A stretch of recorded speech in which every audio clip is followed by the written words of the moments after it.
Assalamualaikum warahmatullahi wabarakatuh. Kami dari kelompok 3 akan mempresentasikan terkait manajemen laba. Next slide. Baik, selanjutnya di sini ada anggota dari kelompok kami. Yang pertama ada Bima Pratama dengan NIM 031, ada Nur Kumala Prahati dengan NIM 034, Imelda Dwi dengan NIM 101, Artika Ratna Sari Devi dengan NIM 157. Next slide. Ada Vela Angelia Mardhani dengan NIM 347, Rehan Arfariski Purwoko dengan NIM 258, dan saya sendiri, Rizka Ayu Wulandari dengan NIM 436. Next slide. Baik, untuk materi selanjutnya akan dijelaskan oleh rekan saya. Baik, di sini saya akan menjelaskan manajemen laba sebagai manajemen akrual. Manajemen laba akrual adalah merupakan salah satu teknik pengolahan laba yang biasa digunakan. Manajemen laba akrual ditunjukkan dengan adanya discretionary akrual. Pengguna discretionary akrual digunakan untuk menjadikan laporan keuangan lebih informatif, yaitu laporan keuangan yang dapat mencerminkan keadaan yang sesungguhnya.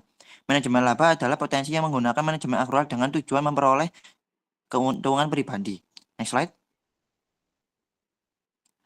Hal ini sangat penting untuk dapat memahami manajemen sebagai manajemen akrual. Yang pertama, total akrual sama dengan laporan laba bersih dikurangi arus kas operasional. Kemudian yang kedua, total akrual sama dengan akrual bukan pilihan ditambah akrual pilihan.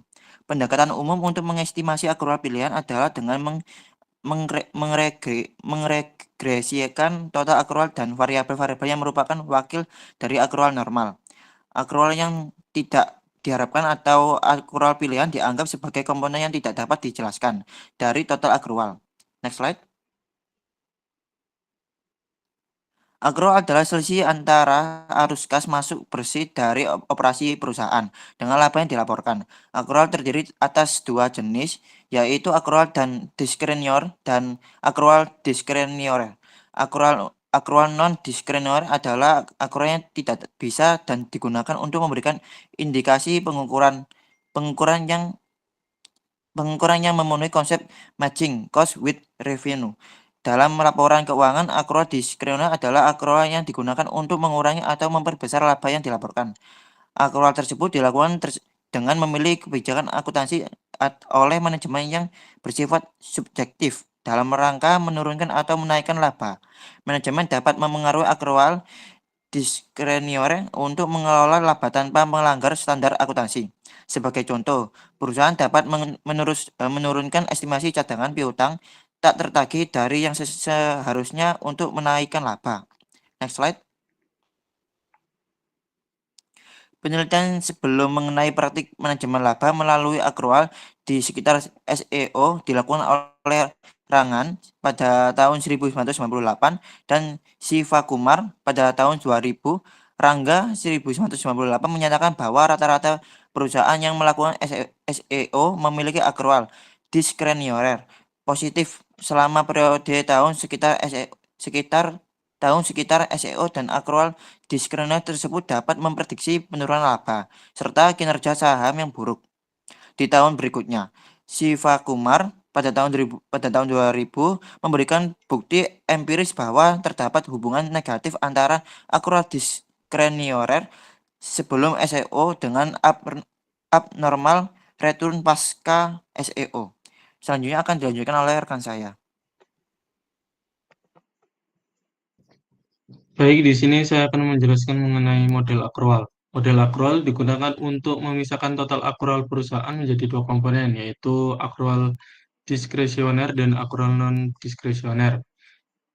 Saya akan menjelaskan lagi, akrual diskresioner adalah komponen akrual yang dapat dipilih atau dipengaruhi oleh kebijakan manajemen dalam pelaporan keuangan. Dalam kontrasnya, akrual non-diskresioner bersifat rutin dan bergantung pada kondisi ekonomi yang wajar dan tidak dapat dikendalikan oleh manajemen secara bebas.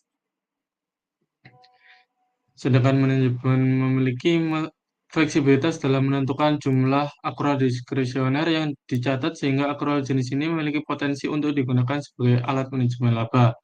Lalu untuk akrual non diskresioner diestimasi dengan model regresi yang mengaitkan total akrual terhadap beberapa variabel penjelas guna mengontrol akrual yang wajar berdasarkan kondisi ekonomi dan aktivitas perusahaan.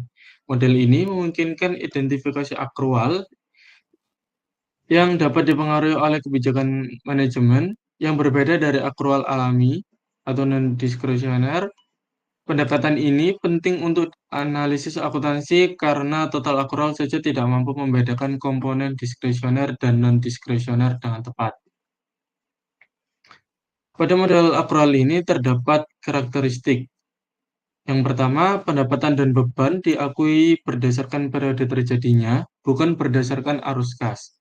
Dan yang kedua, transaksi yang dicatat meliputi aset, pendapatan, beban, kewajiban, dan kerugian yang telah terjadi meskipun belum ada realisasi kas. Lalu yang ketiga, lebih akurat dalam menggambarkan posisi keuangan dan kinerja perusahaan dibandingkan dengan basis kas. Lalu untuk konsep dasarnya, dalam akrual terdapat pengakuan beban dan pengakuan pendapatan. Pada pengakuan pendapatan, pendapatan diakui ketika perusahaan memiliki hak untuk menagih hasil kegiatan meski belum menerima kas. Untuk pengakuan beban, beban diakui ketika kewajiban membayar telah timbul meski pembayaran belum dilakukan. Model Jones. Pada model Jones adalah model regresi yang digunakan untuk mengestimasi akrual non-diskresioner dengan memasukkan variabel-variabel seperti perubahan penjualan dan nilai properti, lalu pabrik, serta peralatan meliputi plant, property, and equipment. Model ini mengontrol akrual yang berhubungan dengan penyusutan dan perubahan dalam kegiatan bisnis. Akrual diskresioner diperoleh sebagai selisih antara total akrual dan akrual non-diskresioner yang telah diestimasi. Dengan melakukan regresi terhadap data historis, koefisien untuk komponen-komponen tersebut dapat diperoleh dan menjadi dasar perhitungan besar akrual non-diskresioner atau bisa disebut dengan NDAC.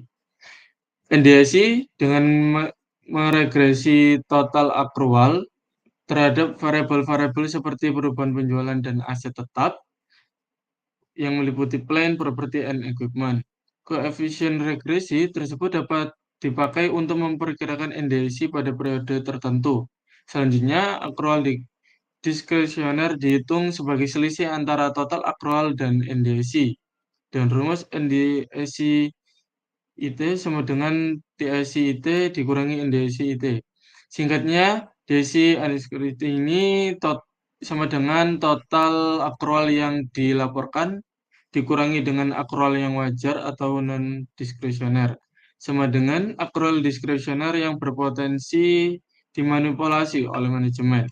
Dengan demikian, model ini memungkinkan pemisahan antara akrual yang wajar dan yang potensial merupakan hasil dari manipulasi manajemen.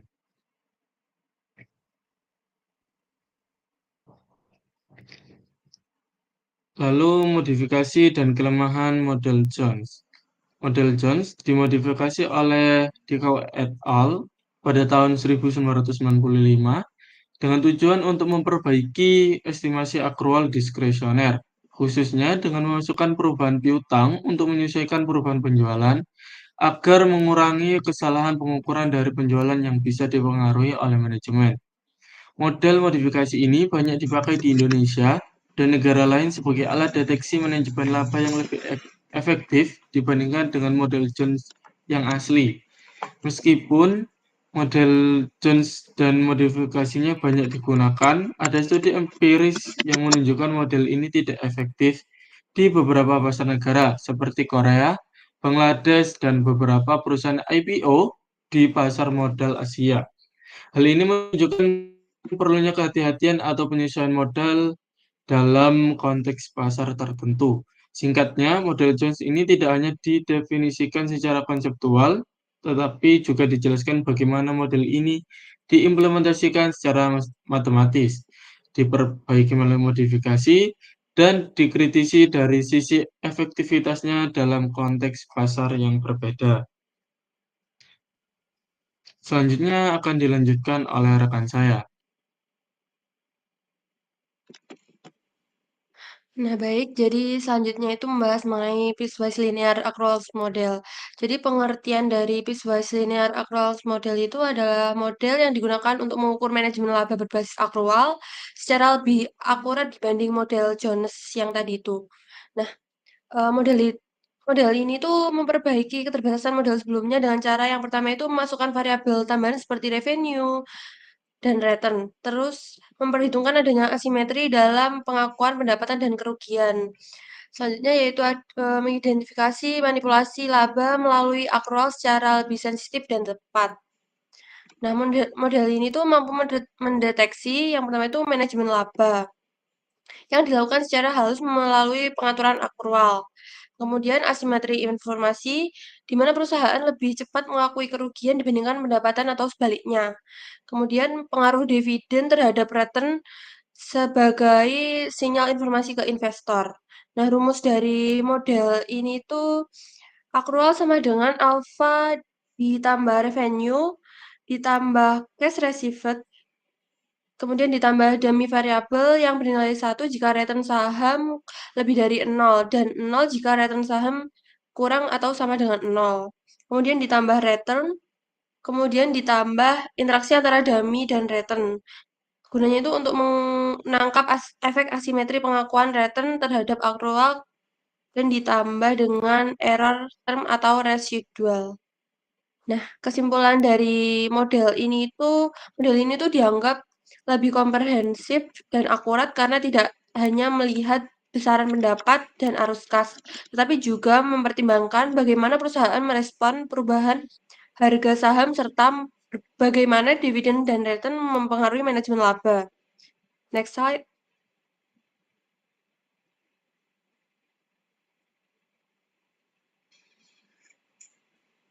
Nah, kemudian ada model pendapatan diskresioner Steuben. Jadi Steuben itu menyajikan model pendapatan diskresioner dengan menguji dan membandingkan kemampuan model pendapatan dan akrual untuk mengungkapkan besaran manajemen laba melalui pendapatan dengan data simulasi dan data akrual. Namun, salah satu kelemahan dari model ini itu tidak bisa mendeteksi manipulasi biaya. Nah, menurut Suban, pengakuan pendapatan lebih awal adalah bentuk paling umum dari manajemen pendapatan. Dengan adanya pengakuan, pendapatan secara prematur yang dilakukan oleh perusahaan akan berdampak pada pendapatan itu sendiri dan piutang. Dengan mengakui dan mencatat pendapatan periode yang akan datang atau belum terrealisasi, mengakibatkan pendapatan periode berjalan lebih besar daripada pendapatan sesungguhnya. Nah, akibatnya itu seolah-olah kinerja perusahaan itu lebih baik daripada kinerja sesungguhnya. Baik, selanjutnya akan dilanjutkan oleh rekan saya. Baik, selanjutnya yaitu faktor penyebab kesalahan penerapan manajemen laba. Yang pertama, manajemen akrual. Faktor ini biasanya berkaitan dengan segala aktivitas yang dapat mempengaruhi arus dalam laporan kas dan juga keuntungan yang secara pribadi merupakan wewenang dari para manajer. Yang kedua, penerapan suatu kebijakan akuntansi yang wajib. Faktor ini berkaitan dengan keputusan manajer untuk menerapkan suatu kebijakan akuntansi yang wajib diterapkan oleh perusahaan, yaitu antara menerapkannya lebih awal dari waktu yang ditetapkan atau menundanya sampai saat berlakunya kebijakan tersebut. Next slide. Yang ketiga yaitu perubahan aktivitas secara sukarela. Faktor ini biasanya berkaitan dengan upaya manajer untuk mengganti atau mengubah suatu metode pencatatan akuntansi tertentu, yaitu mengubahnya di antara sekian banyak metode yang dipilih dan yang tersedia dan diakui badan akuntansi yang ada. Selanjutnya akan dilanjutkan oleh rekan saya.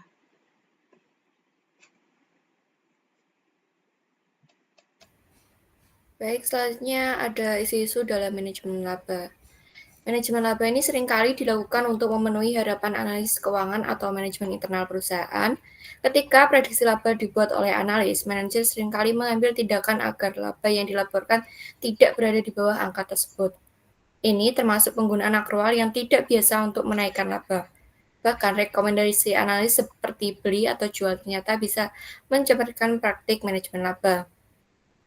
Ketika perusahaan memiliki kepemilikan institusional yang tinggi, mereka cenderung tidak memotong anggaran R&D demi mempertahankan laba jangka pendek, karena investor institusi cenderung fokus pada jangka panjang. Motivasi lain dari manajemen laba adalah untuk mempengaruhi harga saham dalam jangka pendek. Misalnya saat manajemen ingin membeli kembali saham perusahaan, mereka mungkin sengaja menciptakan akrual negatif yang menurunkan laba dan harga saham sementara. Sebaliknya, sebelum IPO atau akuisisi berbasis saham, manajemen cenderung menciptakan akrual positif agar laba tampak lebih baik dan harga saham naik. Tapi hal ini sering diikuti dengan pembalikan akrual setelah peristiwa tersebut selesai. Next slide.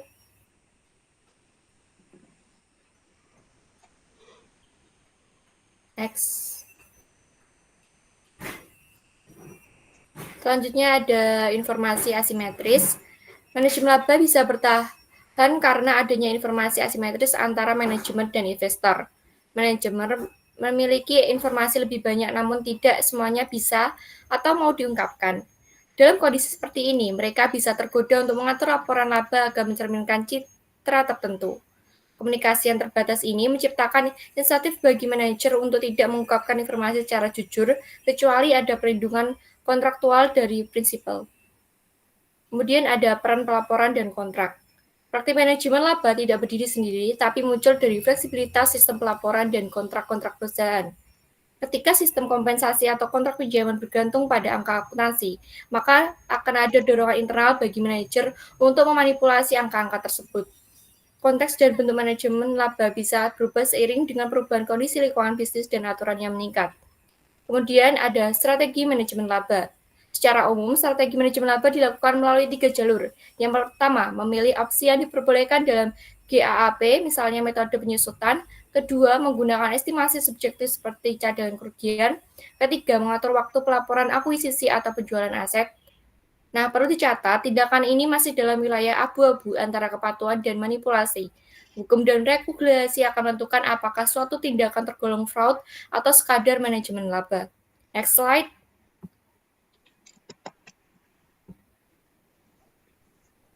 Selanjutnya ada permainan laba kuartalan.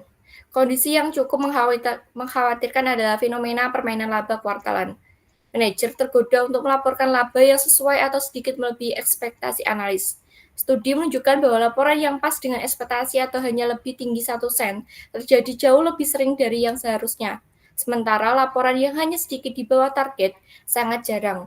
Ini menunjukkan kecenderungan untuk memanipulasi agar tetap dalam kisaran aman.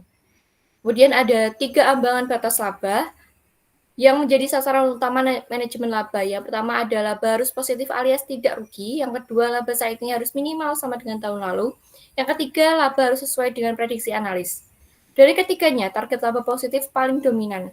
Ekspektasi ini mendorong manajer untuk memanipulasi angka, bahkan hanya untuk melampaui ambang batas tersebut secara minimal. Kemudian ada kontrak kompensasi implisit. Di banyak perusahaan, manajemen laba dilakukan karena adanya insentif dari kontrak bonus atau kompensasi. Jika manajer tahu target bonus tak akan tercapai, mereka cenderung menunda pengakuan pendapatan ke berikutnya. Atau jika sudah mendapat bonus maksimum, maka tidak ada insentif untuk melaporkan lebih. Praktik ini juga sering terjadi menjelang pemilihan ulang direksi atau jelang masa pensiun CEO. Kemudian ada aturan industri dan antitrust. Beberapa industri memiliki regulasi khusus yang membuat manajemen laba lebih mungkin terjadi. Misalnya, industri perbankan harus memenuhi persyaratan modal yang berdasarkan laporan akuntansi. Maka, bank cenderung menyesuaikan cadangan kerugian untuk tampil lebih kuat. Di sektor asuransi, pelaku yang keuangannya lemah bisa mengurangi cadangan klaim. Semua ini mencerminkan bahwa regulasi bisa menjadi pemicu motivasi untuk merekayasa laporan laba. Next slide.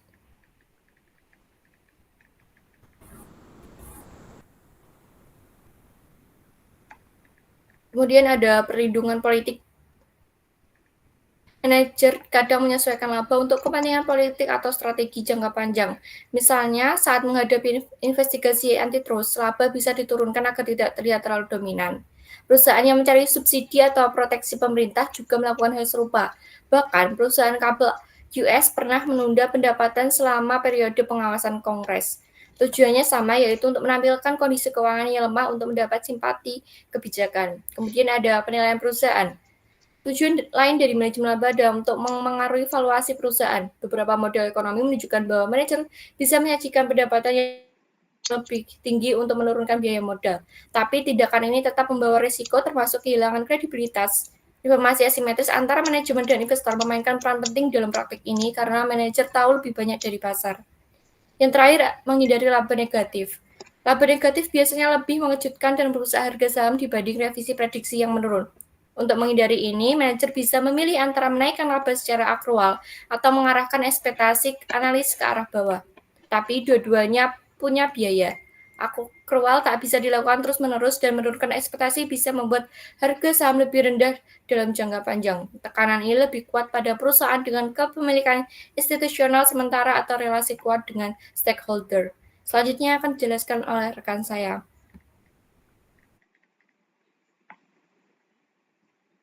Baik, selanjutnya ada status akuntansi yang bersifat paradigma. Next slide.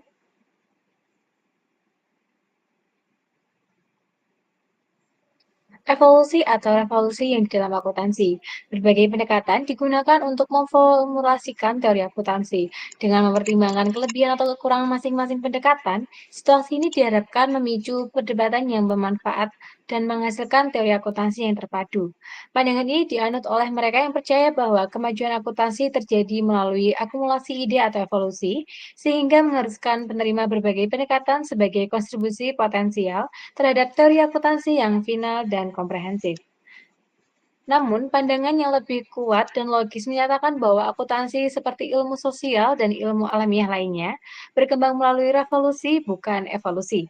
Gagasan tentang revolusi dalam akuntansi diambil dari karya Thomas Kuhn, The Structure of Scientific Revolution, dan diadopsi secara sukses dalam Statement of Accounting Theory and Theory Acceptance, atau bisa disingkat SATTA, yang diterbitkan oleh American Accounting Association. Nah, jadi dari paragraf ini menjelaskan terkait kemajuan teori akuntansi lebih mungkin terjadi melalui revolusi gagasan benar, bukan melalui evolusi bertahap, seperti yang dijelaskan pada karya Thomas Kuhn. Baik, materi selanjutnya akan dijelaskan oleh rekan saya.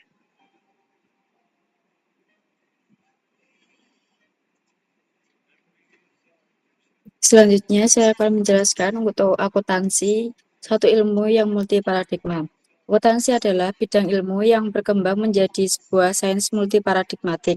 Saat ini, berbagai paradigma bersaing untuk mendominasi pemahaman terhadap akuntansi.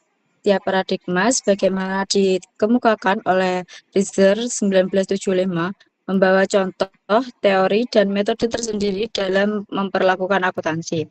Dalam kondisi krisis paradigma, keragaman ini menjadi semakin nyata, menandai bahwa akuntansi tidak lagi bersandar pada suatu sudut pandang tunggal. Next slide.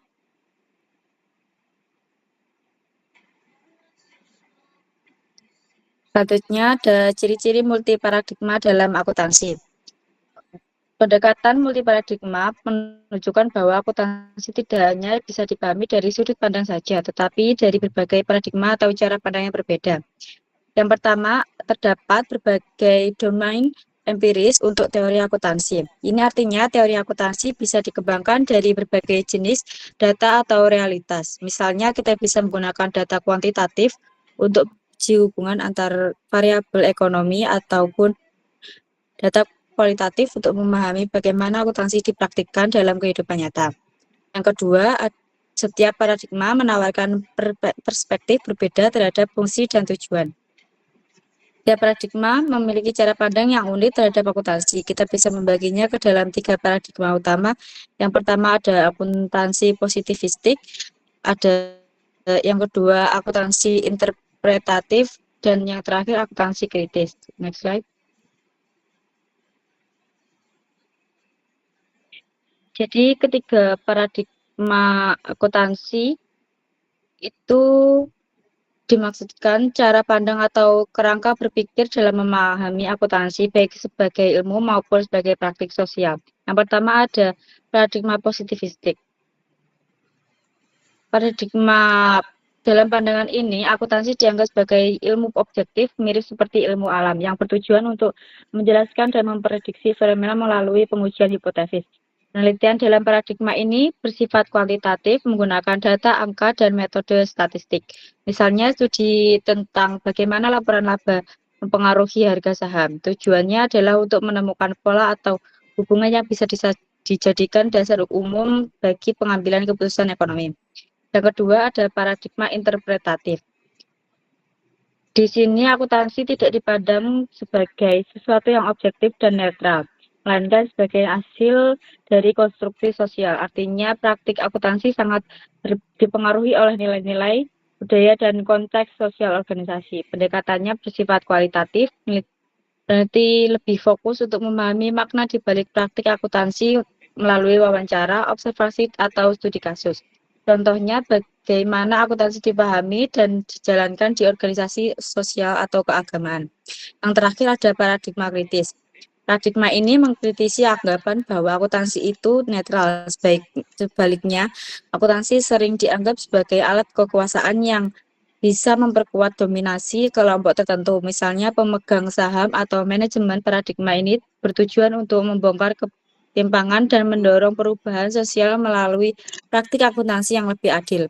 Penelitian dalam paradigma ini seringkali menyoroti isu-isu seperti eksploitasi tenaga kerja, kerusakan lingkungan, atau ketimpangan pelaporan. Jadi ketiga paradigma ini menunjukkan bahwa akuntansi bukan hanya tentang angka dan laporan keuangan. Ia juga bisa menjadi cara untuk memahami realitas sosial, bahkan sebagai alat untuk memperjuangkan keadilan. Dengan memahami berbagai paradigma ini, kita bisa lebih kritis dan relatif dalam melihat praktik akuntansi di berbagai konteks. Next slide.